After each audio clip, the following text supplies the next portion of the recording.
ओं ज्ञानीनामभिचेतांसि देवी भगवती सा बलादाय कृशमोहाय महामाया प्रयच्छति। दुर्गे स्मृता हरद्भीतिमशेष जंतु स्वस्थे स्मृता मतमतीव शुभम ददावसि। दारिद्र्य दुख भयहारिणी का तदन्या सर्वोपकार करणाय सदा चित्ता। सर्वमंगल मंगल्ये शिवे सर्वार्थ साधिके शरण्ये त्र्यंबके गौरी नारायणी नमस्तुते। शरणागत दीनार्थ परित्राण परायणे सर्वस्यार्थ हरे देवी नारायणी नमस्तुते। सर्वस्वरूपे सर्वेशे सर्वशक्ति समन्विते भयवस्त्राहिनो देवी दुर्गा देवी नमस्तुते। रोगान् शेषान् पहंसि तुष्टा तु कामान् सकलान् अभीष्टान् त्वमाश्रिता नाम न विपन्नराणां त्वमाश्रिता ह्याश्रयन्तं प्रयान्ति। सर्वबाधा प्रशमनं त्रैलोक्यस्याखिलेश्वरी एवमेव त्वया कार्यम् अस्मद्वैरी विनाशिनम्। या श्री स्वयं सुकृतना भवनी स्वलक्ष्मी पापात्मनां कृत धियां हृदयेषु बुद्धि श्रद्धा शतां कुलजन प्रभुवश्च लज्जा तां नतः अस्म परिपालय देवी विश्वः। श्री राम जय राम श्री राम जय राम। नाम लेत भव सिंधु सुखाही करहु विचार सुजन मन माही। सत्संग प्रेमी धर्म प्राण संजन। मानस का नाम वंदना प्रकरण चल रहा है। कल आप लोगों ने सुना कि बंदव नाम राम रघुवर को हेतु कृषानु भानु हिमकर को। इसकी कल व्याख्या हुई, आपको याद होना चाहिए। दूसरी अदाली में कह रहे हैं हेतु कृषान भानु हिमकर को। तो मैंने बताया कि र आ और म, र धन आ धन म से राम होता है, जिसमें र अग्नि बीज है, इसीलिए सूर्य बीज भी है। अग्नि बीज है, ठीक है। और आ है जो वो सूर्य बीज है, और म जो है वो चंद्र बीज है, राम। तो अग्नि जो बीज है वो हमारे शरीर में जो सुषुम्ना नाड़ी है, इसको अग्नि नाड़ी भी कहते हैं, उसका प्रतीक है। और आ जो है ये सूर्य बीज है। तो हमारे ये शरीर में सुषुम्ना में ही तीनों नाड़ियाँ होकर गुजरती। तो जो ईड़ा है उसको सूर्य नाड़ी कहते हैं, उसको गंगा भी कहते हैं। और म जो है चंद्र बीज है, और शरीर में दाईं तरफ ये चंद्र नाड़ी होती है, जिसको पिंगला कहते हैं, इसको यमुना भी कहते हैं। तो गंगा, यमुना और सरस्वती ये तीनों शरीर में ही है। मध्य में सुषुम्ना जो है सरस्वती है, बाईं तरफ उसके गंगा बह रही है, और दाहिनी तरफ जमुना बह रही है। और तीनों का जो है संगम होता है आकर त्रिकुटी पर, इसी को प्रयागराज कहते हैं।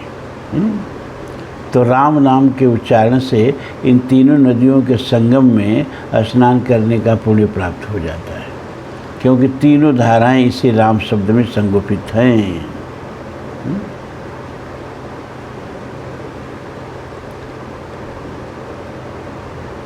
तो इसीलिए हेतु कृषान भानु हिमकर को कहा। क्यों? क्योंकि इसमें सूर्य बीज भी है, इसमें चंद्र बीज भी है, इसमें अग्नि बीज भी है, इसमें योग की तीनों प्रसिद्ध नाड़ियां हैं। अतः जो प्रयास करके योगी लोग तीनों नाड़ियों को संयमित करते हैं, अनुलोम विलोम जब आप करते हैं तो दाएं नाड़ी और बाएं नाड़ी दोनों नाड़ियों में श्वसन क्रिया को सामान्य जब करते हैं, दोनों से जब श्वसन क्रिया सामान्य होती है तो सुषुम्ना नाड़ी खुलती है। नहीं तो प्रायः क्या है कि कभी चंद्र नाड़ी प्रभावित होती है, कभी सूर्य नाड़ी प्रभावित होती है ना। और दोनों जब एक साथ प्रभावित होती हैं तब सुषुम्ना से श्वास आती है, तब तो सुषुम्ना जागृत होती है।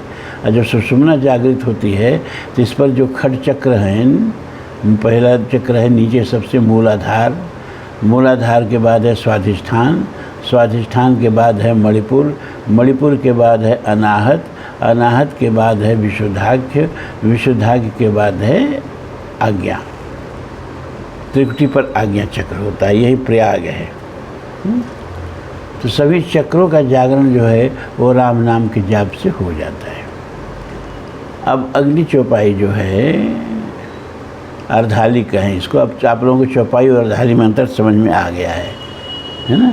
तो अगली अर्धाली जो है राम नाम महिमा की कि विधि हरिहरमय वेद प्राण सो,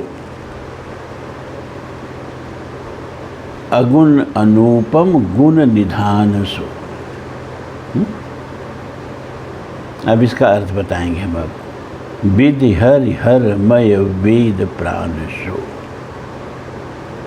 ये जो राम नाम है इसमें ब्रह्मा, विष्णु और शिव तीनों की महिमा समन्वित है, तीनों इसमें समन्वित हैं।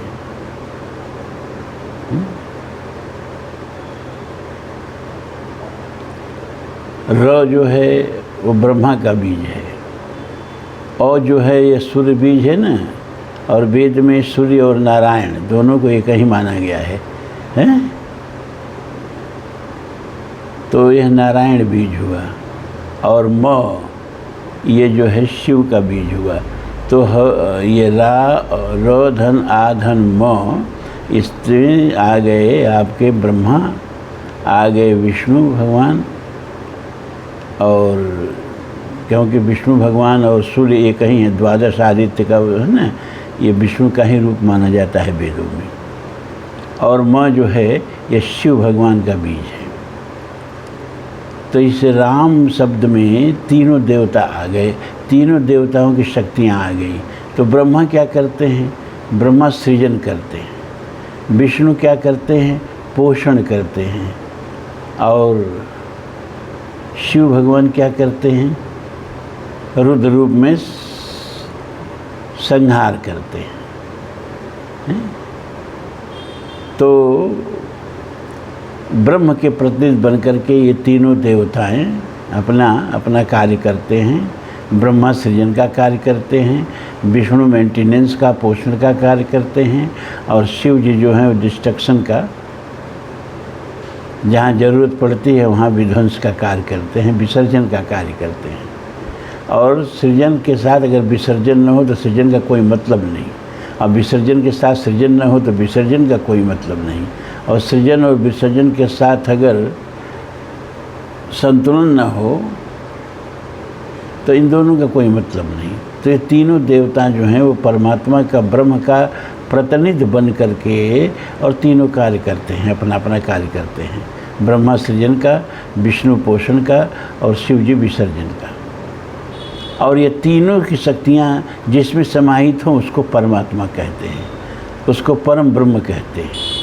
तो यह राम शब्द जो है ये पर ब्रह्म ही है। इसीलिए भगवान राम को, उनके स्वरूप को जो मानस में चित्रित किया गया है, तो किस रूप में चित्रित किया है? कोटि विष्णु संपालन करता,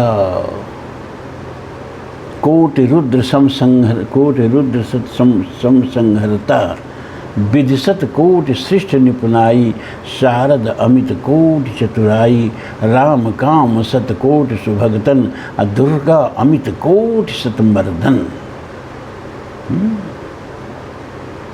जब मनु और शत्रुपा तपस्या कर रहे हैं, दोनों पति पत्नी साथ मिलके, ये हमारी संस्कृति है, इतना देख लेना।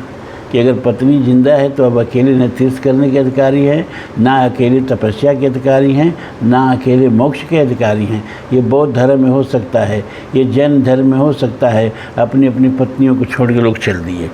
हमारे सनातन धर्म में इसकी स्वीकृति नहीं है। हमेशा से कहा गया है कि सपत्नीक यज्ञ में बैठो, सपत्नीक तीर्थ करने जाओ। जब तक पत्नी जिंदा है आपको अकेले कोई धार्मिक अनुष्ठान करने का अधिकार ही नहीं है, और ना ही पत्नी को भी है। तो नारी समेत गवन बन कीन्हा, पत्नी को साथ लेकर के मनु महाराज जी जंगल में जाते हैं, तपस्या करने जाते हैं, और दोनों साथ मिलकर तपस्या करते हैं, और दोनों को साथ तपस्या का फल प्रदान किया जाता है।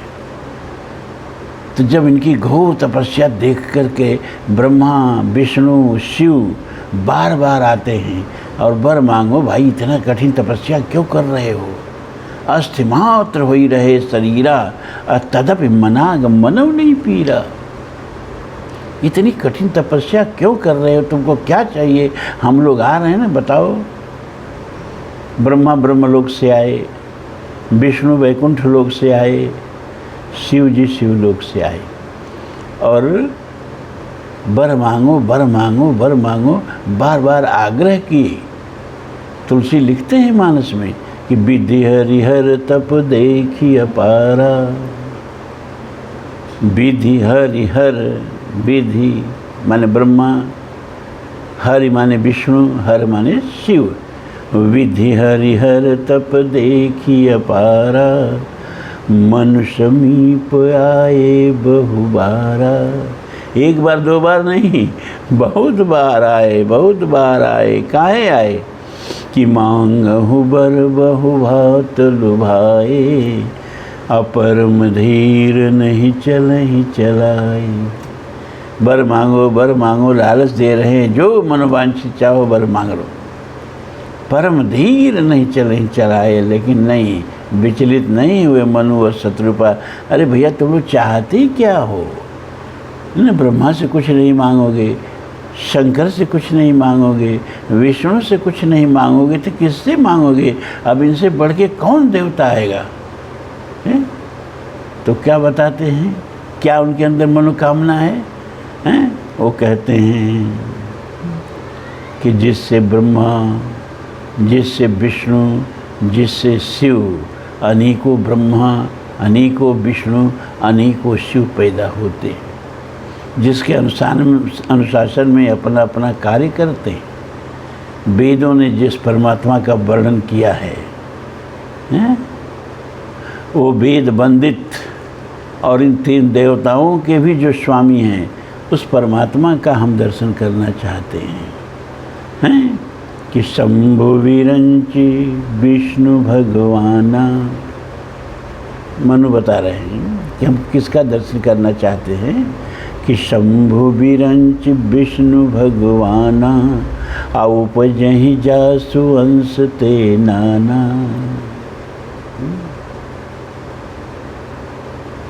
ऐसा हूँ प्रभु सेवक बस यही, अब भगति हेतु लीला तनु गही। वो परमात्मा कि जो भुसुंडी मन मानस हंसा, अगुण सगुण जेहि निगम प्रशंसा। जो स्वरूप बस शिव मन माही, जेहि कारण मुनि जतन कराही। देखहि हम स्वरूप भरि लोचन, अकरहु कृपा प्रणतारति मोचन। अरे शिव जी भी जिसका ध्यान करते हैं, ब्रह्मा भी जिसकी आराधना करते हैं, जिसके अनुशासन में अपना काम करते हैं, हरे ही हरिता विधि विदिता, शिव ही शिवता जे दई। जो ब्रह्मा को ब्रह्मा की शक्ति सरस्वती को प्रदान किया, जो विष्णु को विष्णु की शक्ति लक्ष्मी को प्रदान किया, और जीव जो शिव को शिव की शक्ति दुर्गा को प्रदान किया है। क्योंकि बिना शक्ति के ये लोग कुछ नहीं कर सकते। अच्छा, बिना लक्ष्मी के किसी का पोषण हो सकता है? अगर विष्णु भगवान के पास लक्ष्मी की शक्ति न रहे तो किसी का भी पोषण कर लेंगे क्या? ब्रह्मा के पास अगर विद्या और ज्ञान की अधिष्ठात्री देवी सरस्वती की शक्ति न रहे तो ब्रह्मा जी कोई रचना कर लेंगे क्या? और शिव के पास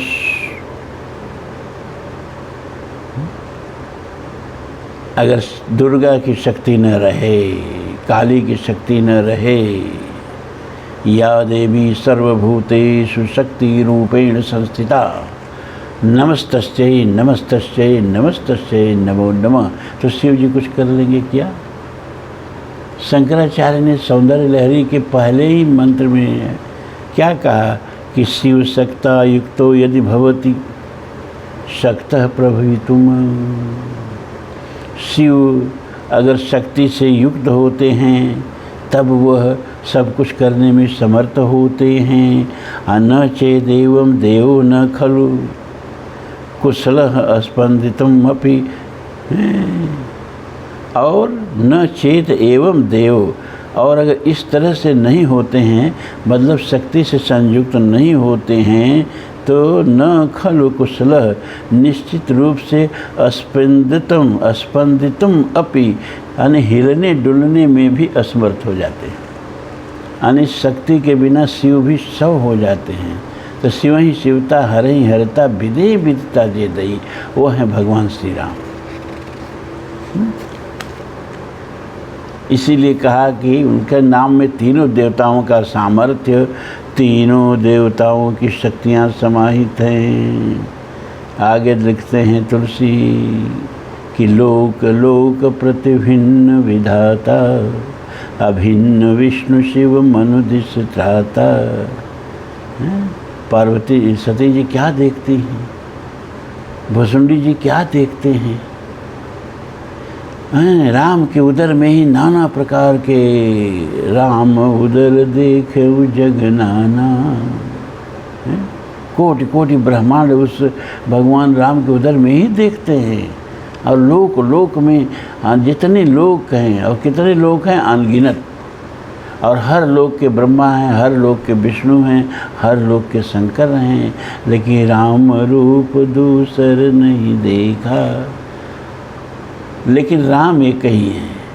सारे लोकों के इन देवों का जो अनुशासन करते हैं, जो इनसे काम लेते हैं, भया दस्या तपत अग्नि, भया तपत सूर्य, भयाद इंद्रश्च वरुणश्च मृत्यु धावत पंचमा।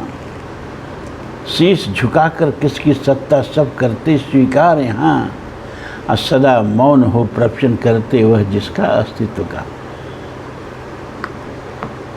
वेद कहता है भयात, इसके भय से अग्नि तपता है, अग्नि जलता है, अग्नि अपना काम करता है। वेद में संस्कृत में अग्नि पुल्लिंग है, इतना जान लेना, आत्मा पुल्लिंग है। यही हिंदी में आके दोनों स्त्रीलिंग हो जाते हैं।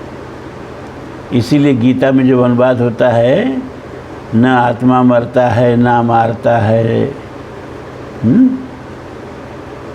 मरती है नहीं कहते हैं।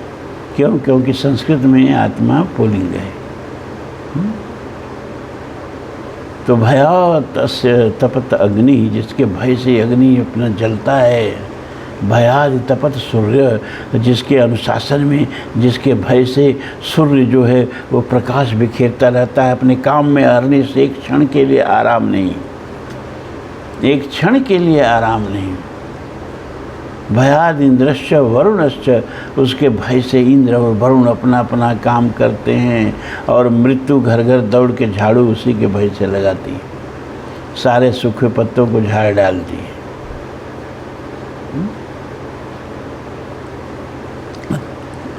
तो भगवान कौन है? भगवान श्री राम कौन है कि तुम ब्रह्मादि जनक जग स्वामी, ब्रह्म सकल उरयंतर जामी। हे परमात्मा, हे ब्रह्म, तुम ब्रह्मादि माने ब्रह्मा विष्णु और शिव, आदि लगा है ना, आदि माने तीनों आ गए। ब्रह्मा विष्णु और शिव, इन तीनों को पैदा करने वाले, इन तीनों को पोषित करने वाले, इन तीनों को शक्ति प्रदान करने वाले, और फिर इन तीनों को विलीन कर देने वाले हो। सबके हृदय में निवास करने वाले, हे सबके अंतर्यामी परमात्मा आप हो। इसीलिए कहा कि विद हरिहर मैं, ये जो राम शब्द है तीनों देवताओं की शक्तियाँ इसमें समाहित हैं। और फिर कहते हैं वेद प्राण सो। वेद का प्राण क्या है भैया? वेद के सारे मंत्रों के पहले कौन शब्द का प्रयोग करते हैं तो वेद के सारे मंत्र प्रभावी होते हैं, नहीं तो विफल हो जाते हैं। ओम। तो सारे वेदों को कहा गया है कि सारे वेदों को गायत्री मंत्र में समाहित किया जा सकता है और गायत्री मंत्र को ओम में समाहित किया जा सकता है। तो सारे वेदों का जो प्राण है वो ओम है, ओम। तो विधि हरिहरमय वेद प्राण सो। वेदों का जो प्राण है ओम, वह श्री राम का इस नाम है। राम नाम है। कौन नाम है? राम नाम है। हम जब कक्षा 8 में पढ़ रहे थे, छोटे थे, रामायण तो तभी भी हमको सबको याद था, तभी से तभी भी प्रवचन करते थे। तो जय गुरुदेव बाबा आए थे हमारे गांव के समीप ही, एक इंद्रपुर छीड़ी ग्राम है, उसमें आए थे। तो अपना लगे कि राम का कौन नाम, वो दूसरा नाम अपना कोई मंत्र देना चाहते थे। तो हमने कहा कि आप कोई भी मंत्र दे सकते हो, उसमें कोई एतराज़ नहीं है, लेकिन रामचरितमानस के आधार पर कोई सिद्ध करना चाहे कि राम नाम के अलावा कोई दूसरा प्रभु का नाम है, महामंत्र जहीं जपत महेशु, शिव जी जिस महामंत्र को जपते हैं वह राम के अलावा कोई दूसरा नाम है, ये तो संभव नहीं है। ये तो भगवान राम भी आके कहें तो मैं नहीं मानने वाला हूँ। तुम पुनि राम राम दिन राति, सादर जपहु अनंग आराती। साक्षात पार्वती जी कह रही हैं तुम राम राम दिन रात जपते रहते हो। वो लगे समझाने कि राम का नाम, और कोई दूसरा नाम अपना देना चाहते थे। मैं उठ के चल दिया। हमने उस कक्षा 8 में पढ़ रहे थे, हमने कहा ये बहुत ढोंगी बाबा है, गलत संदेश क्यों दे रहा है। तुम कोई भी नाम दे सकते हो जागृत करके, उसमें कोई एतराज़ नहीं है। 12,000 किसी भी मंत्र का अगर कोई जाप कर ले तो इसके बाद उस मंत्र का उपदेश देने का अधिकारी हो जाता है। आप कोई भी, लेकिन आप गलत संदेश क्यों दे रहे हो, रामायण के कंधे पर बंदूक रख के क्यों चला रहे हो। तभी हमने कहा, और हम क्या बताएं साधुओं का क्या क्या, हम तो 40-50 वर्ष साधुओं के साथ बिताए हैं ना, तो इनका सब रहस्य हमें मालूम है। देखत ही कमनीयन पुनिनाहिन कछु किए विचार, जिम कदली तर मध्य निहारत कछुक न निगसे सार। तो भैया तुम ब्रह्मादि जनक जग स्वामी, ब्रह्म सकल उर अंतर्यामी। अविधि हरि शंभु न चावन हारे। वह नाम की महिमा, उस परमात्मा का नाम है राम। तो राम के नाम का महिमा सोच लीजिए कि राम से अगर बढ़ के राम का नाम है, ब्रह्म राम ते नाम बढ़। तो जब राम में इतनी सामर्थ्य है तो उनसे बड़ा जब उनका नाम है तो उसमें कितनी सामर्थ्य होगी।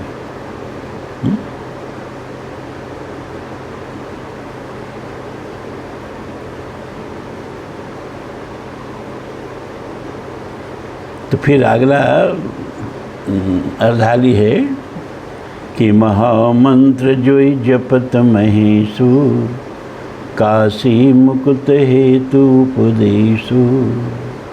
महामंत्र, सब मंत्रों का भी मंत्र जो है, जिसमें सारे मंत्र समाहित है, जिसमें ओम तक समाहित है, तो और सारे मंत्रों की बात क्या कहा जाए।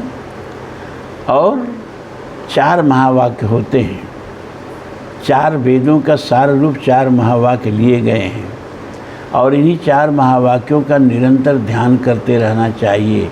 और यही 4 महावाक्यों के अर्थ से अगर तादात्म्य हो गया, इन 4 महावाक्यों का अर्थ अगर उतर गया, तो समझ लो कि जीवन की सारी साधना सफल हो गई। वो चारों महामंत्र क्या हैं, महावाक्य क्या हैं?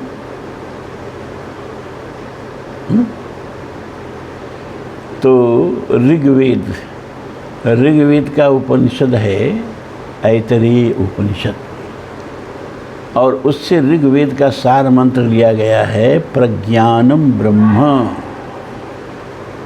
प्रज्ञान मतलब चेतना, प्रज्ञान माने इतिहास, भूगोल, साइंस, मैथमेटिक्स, फिजिक्स इत्यादि, इंजीनियरिंग, डॉक्टरी का ज्ञान नहीं।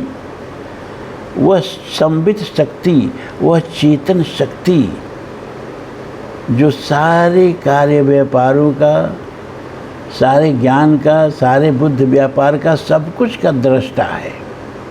चेतना, अगर चेतना है तो सब है, चेतना नहीं है तो कुछ नहीं है। बिजली है तो पंखा भी चल रहा है, एसी भी चल रहा है, फ्रिज भी चल रहा है, बिजली चली गई सब खत्म। उसी तरह वह चेतन जो बैठा है शरीर में, तो शरीर सब कुछ करने में समर्थ है, सब ज्ञान प्राप्त करने में भी समर्थ है। उस चेतना को प्रज्ञान कहा गया है। कहा गया यही चेतना जो तुम्हारे भीतर दृष्टा बन के बैठी है, जिसकी उपस्थिति में प्रकृति का यह जो समवाय है, शरीर पूरा चित्त से लेकर के, बुद्धि से लेकर के, मन से लेकर के, प्राण से लेकर के इंद्रियां तक और शरीर तक सब प्रकृति ही है। लेकिन जिसकी उपस्थिति में ये सारे सक्रिय हैं, काम कर रहे हैं, उस शक्ति को प्रज्ञान कहा गया। कहा वही ब्रह्म है, प्रज्ञानम ब्रह्म। ये ऋग्वेद का सार सर्वस्व मंत्र है। यजुर्वेद से का उपनिषद है बृहदारण्यक उपनिषद, अभी सुनाना है आप लोगों को। वो तो बहुत विशाल है, सबसे विशाल काय कलेर वाला उपनिषद जो है वो बृहदारण्यक उपनिषद है। ये 9 उपनिषद उसमें समा जाएंगे, फिर भी वो कुछ बड़ा हो जाएगा। छांदोग्य उससे थोड़ा सा छोटा है, लेकिन उसमें भी 9 उपनिषद समा जाएंगे। ये दोनों अभी आप लोगों को सुनाना है। तो यजुर्वेद का उपनिषद है बृहदारण्यक, और उसका सार सर्वस्व मंत्र है अहम ब्रह्मास्मि। ये जो भीतर अहं अहं अहं अहं की ध्वनि उठ रही है, यही ब्रह्म है। ये अहंग और अहंकार 2 चीज़ है। बहुत ध्यान से मेरी बात समझिए, किस्सा कहानी चुटकुला नहीं है। अहंग और अहंकार, व्हाट इज डिफरेंस बिटवीन अहंग एंड अहंकार? जहाँ अहंग न हो वहाँ अहंग पैदा कर देना अहंकार है, और जहाँ अहंकार को भी जो पैदा कर रहा है वह शक्ति अहंग है। जैसे कि देखो, जागरण का अलग अहंग है। जागरण में आप डॉक्टर हैं, जागरण में इंजीनियर हैं, जागरण में मास्टर हैं, जागरण में क्षत्रिय हैं, जागरण में ब्राह्मण हैं, जागरण में बमियार हैं, जागरण में अमुक अमुक नाम है आपका। ये अहंकार है। लेकिन क्या वास्तविक अहंग है ये? नहीं। क्यों? क्योंकि हम इस सपने में जाएंगे तो ये अहंग खत्म हो जाता है और वहाँ नया अहंग खड़ा हो जाता है। सपने हो ही बिखार रिप रंग नागपति हो। राजा है, जागरण में तो अहंकार है राजा का, सपने में भिखारी हो गए। अहंकार हमेशा नहीं रहता, ये गलत अहंकार हमेशा। जो चीज़ हमेशा न रहे वह मिथ्या होती है। सपना को मिथ्या क्यों माना जाता है? क्योंकि जागरण में वो चीज़ नहीं रहती है। तो जागरण की भी चीज़ सपने में नहीं रहती है, तो जागरण का भी अहंकार हमेशा नहीं रहता है, सपने का अहंकार भी हमेशा नहीं रहता है, और सुषुप्ति में कोई अहंकार नहीं रहता है। दोनों खत्म। तो ये जो सदा न रहने वाली चीज़ है ये तो मिथ्या है। लेकिन इस मिथ्या का भी जो दृष्टा है, जो सपने के अहंकार को भी देख रहा है, जो जागरण के अहंकार को भी देख रहा है, और जो सुप्ति की निरहंकारता का भी साक्षी है, क्योंकि सो के जब उठता है तो कहता है बहुत मीठी नींद आई। जो तीनों अवस्थाओं से रोज़ गुजरता है, लेकिन तीनों अवस्थाओं से अलिप्त और तीनों अवस्थाओं का साक्षी होता है कौन? जागरण का, स्वप्न का, सुषुप्ति का। वह जो चेतन है वो असली अहंग है, और उसी को तुरीय कहते हैं। वही ब्रह्म का अंश है। अंश कहना भी उतना ही है सही, जैसे कि जिम घट कोट एक रवि छाई। करोड़ों घड़ों में जल भर दीजिए तो ये कहीं सूरज का प्रतिबिंब सब में पड़ेगा, लेकिन उसको सूर्य का अंश कहने के बावजूद भी सूर्य विभाजित नहीं होता है। तो ब्रह्म का अंश कहने का मतलब मत समझिएगा कि ब्रह्म जो है टुकड़े टुकड़े में बट गया। जैसे बिना टुकड़े टुकड़े में बटे एक सूर्य करोड़ों घड़ों में प्रतिबिंबित हो सकता है, उसी तरह एक ही चेतना, एक ही अखंड चेतना जिसको ब्रह्म कहते हैं, वो सारे जीवों में प्रतिबिंबित हो रहा है।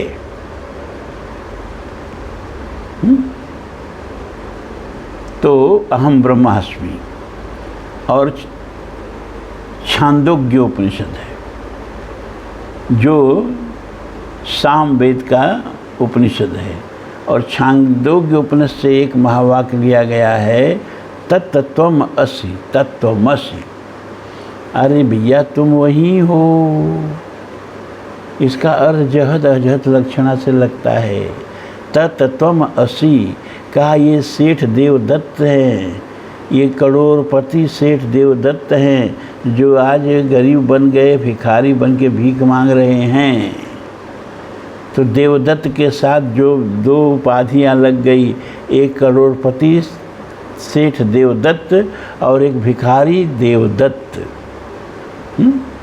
इन दोनों उपाधियों को जहद कर दो, हटा दो, तो जो अजहद बचेगा, जो नष्ट नहीं होगा, वो हुए देवदत्त। क्या हटा दिया हमने? कभी करोड़पति थे, आज भिखारी हैं। तो ये करोड़पति वाली उपाधि हटा दो, भिखारी वाली उपाधि हटा दो, तो बचा क्या? देवदत्त बचा। उसी तरह से जीव और ईश्वर का भी इसी तरह से अर्थ लगता है। वो क्या है कि जीव अनेक एक श्रीकंता है, भगवान तो एक है, जीव अनेक है। जीव तो बेपरवश जीव सबस भगवंता, जीव पराधीन है और भगवान स्वाधीन है और सबको माया से अपने बस में किए हुए हैं। ये परवश हटा दो, ये सबस हटा दो, ये विराट हटा दो, ये लघु हटा दो, है ना। तो जो बचता है वो एक ही तत्व बचता है, वही ब्रह्म भी है, वही जीव भी है। उपाधि भेद है खाली, एक बूंद है, एक समुद्र है। अरे बहुत क्षुद्र बूंद है, बहुत विराट समुद्र है, लेकिन जो दोनों जल हैं, दोनों क्या है? जल हैं।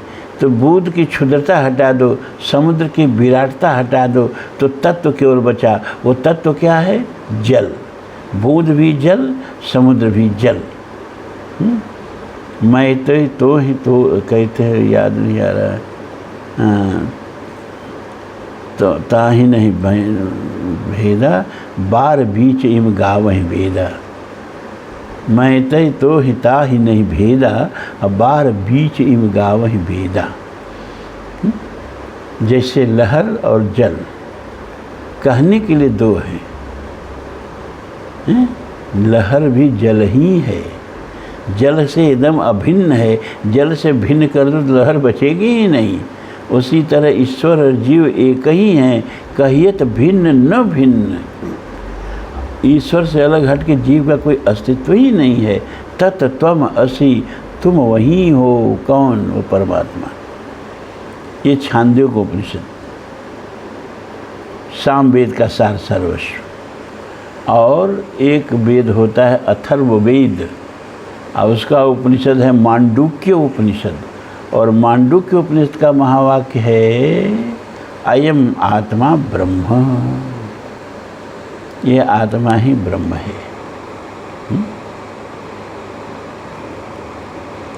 तो ये कहा कि जो राम जी का मंत्र है वो महावाक्य है। महामंत्र माने महावाक्य। क्यों महावाक्य भैया? का इसमें भी तत्त्वमसि समाया हुआ है, तत्त्वम असि समाया हुआ है। ये रो जो है, ये तत्पदार्थ का बोध करा रहा है। रो अग्नि बीज है। और वेदों में अग्नि बीज को ब्रह्म कहा गया है और चंद्र बीज को जीव कहा गया है। चंद्रमा के से संबंधित को जीव कहा गया है। तो ये जो र है ये तत्पदार्थ का, तत्त्वम असि, ये तत्पदार्थ का माने परमात्मा का बोधक है। और ये त्वम जो है, ये जो मोह है, चंद्रमा का प्रतिनिधि जो है, ये जीव का बोधक है, ये त्वम पदार्थ का बोधक है। तत्त्वम और दोनों एक ही हैं। यह जो है असि, अ से असि, तो इसमें तत्त्वमसि महावाक्य समाया हुआ है राम के मंत्र में, इसीलिए महामंत्र इसको कहा गया है। और किसी मंत्र में यह ऐसा नहीं है। तो महामंत्र यही जपत महेशु, काशी मुकुट हेतु अभ्युपदेशु। अब महामंत्र जिस शिव जी जपते हैं, इसका प्रमाण मानस में ही आपको मिलेगा। पार्वती जी क्या कहती हैं कि तुम पुनि राम राम दिन राती, सादर जप हुआ नंगया राती।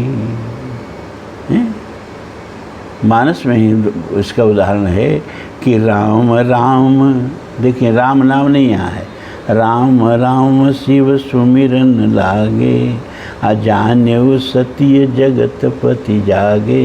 क्या सुमिरन करने लगे? राम राम। इसमें कोई संदेह नहीं होना चाहिए कि शिव जी को एक ही मंत्र प्रिय है और वो मंत्र है राम। इसीलिए तुलसी कहते हैं कि यही मह रघुपति नाम उदारा, आयति पावन पुराण श्रुति सारा। मंगल भवन अमंगल हारी, उमा सहित जहि जपत पुरारी, उमा सहित जहि जपत पुरारी। शिव जी कौश को जपते हैं? भगवान राम के नाम को, राम राम को जपते हैं। पुण्य तुम राम राम दिन राति, असादर जपहु अनंग आराती। फिर शिव जी खुद कहते हैं कि जासु नाम बल शंकर काशी, अद्वैत सब ही गत अजय विनाशी। कहीं कहीं पाठ मिलता है कि देत सब ही समगति अविनाशी। जासु नाम बल शंकर, कहते हैं कि दक्षिण कान में, मरे हुए काशी में जीवों को दक्षिण कान में शिव जी महामंत्र राम नाम का उपदेश, राम राम का उपदेश देते हैं और सबको मुक्ति प्रदान कर देते हैं। काश्याम मरणान मुक्ति, वेद कहता है काशी में मरने वालों को मुक्ति प्राप्त हो जाती है। तो शिव जी खुद साक्षी हैं क्या कि काशी मरत जंतु अवलोकी, जासु नाम बल करम विशोकी। सोई प्रभु मोर चराचर स्वामी, रघुवर सब उर अंतर जामी।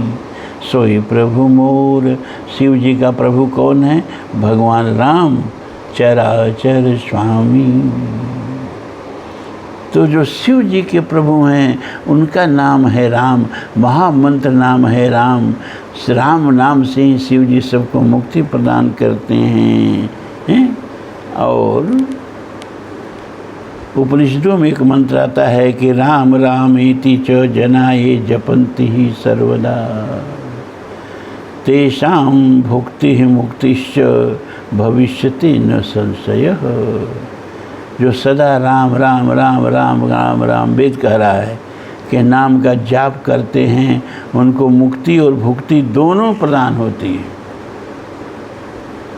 इसमें कोई संशय नहीं है।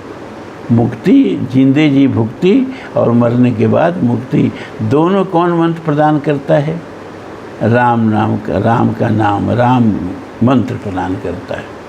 ये नाम की महिमा चल रही है। आप जो मंत्र जपते हैं जपते रहिए, लेकिन अब जब हम नाम का महिमा मानस से करेंगे तो जो राम का महिमा है उसी को न गाएंगे हैं। तो ये भी आप सुन लीजिए। रामायण की तो कथा बहुत लोग सुनाते हैं, लेकिन ये सब पकड़ छोड़ देते हैं। कौन नाम महिमा पर बोलता है? कहीं सुने हो तो बताइएगा। लेकिन यही सब रामायण का सार सर्वस्व है, यही सब बताना चाहिए। आप लोग अब साधक हैं, अब आप लोग मनोरंजन के लिए कथा नहीं सुनते हैं, जिसको तुलसी ने लिखा कि विषयिन कह पुनि हरि गुण ग्रामा, श्रवण सुख दयरु मनय विरामा। विषयों के लिए मनोरंजन है राम कथा, तो आप मनोरंजन के लिए कथा नहीं सुनते हैं। ये 600वां उपसेट बनने जा रहा है, निरंतर एक आदमी से 600 दिन आप कथा सुन रहे हो। कितना चुटकुला, कितना कथा सुनाएगा अगर ये सब तत्व की बात नहीं बताएगा। आप एक दिन के श्रोता नहीं हो, ऑकेजनल श्रोता नहीं हो, चलो फलाना जगह कथा है सुना मैं। अब जीवन को सुधारने के लिए आप कथा सुनते हो, तो ये सब चीज़ें ही बताई जाएंगी, ये सब चीज़ें ही आपको सुनना चाहिए, अच्छा लगे चाहे न लगे। हैं क्यों कि श्रोता बक्ता ज्ञान निधि, कथा राम कई गुण। भैया ये कथा राम के गुण का है, जो कहानी किस्सा सुनाते हैं उसमें क्या गुणता है? ये गुणता है जो ये सुन रहे हो आप कि तदप कही गुरु बारहि बारा, समझ परी कछु मति अनुसारा। बार बार कहने पर तुलसी जैसे मेधावी को यह कुछ कथा समझ में आई। तो आप लोगों को भी समय लगेगा, घबराइएगा मत। हम तो मानस अभी शुरू ही नहीं किए, ही तो नवरात्र में शुरू कर दिए। जब मानस शुरू करेंगे तो आप समझोगे कि मानस की कथा गूढ़ क्यों कही गई है। ओम पूर्णमदः पूर्णमिदं पूर्णात् पूर्णमुदच्यते पूर्णस्य पूर्णमादाय पूर्णमेवावशिष्यते। सर्वे भवन्तु सुखिनः, सर्वे सन्तु निरामयाः, सर्वे भद्राणि पश्यन्तु मा कश्चित् दुःखभाग् भवेत्। असतो मा सद्गमय, तमसो मा ज्योतिर्गमय, मृत्योर्मामृतं गमय। ओम शांति शांति शांति। धर्म की जय हो, अधर्म का नाश हो, प्राणियों में सद्भावना हो, विश्व का कल्याण हो। हर हर महादेव।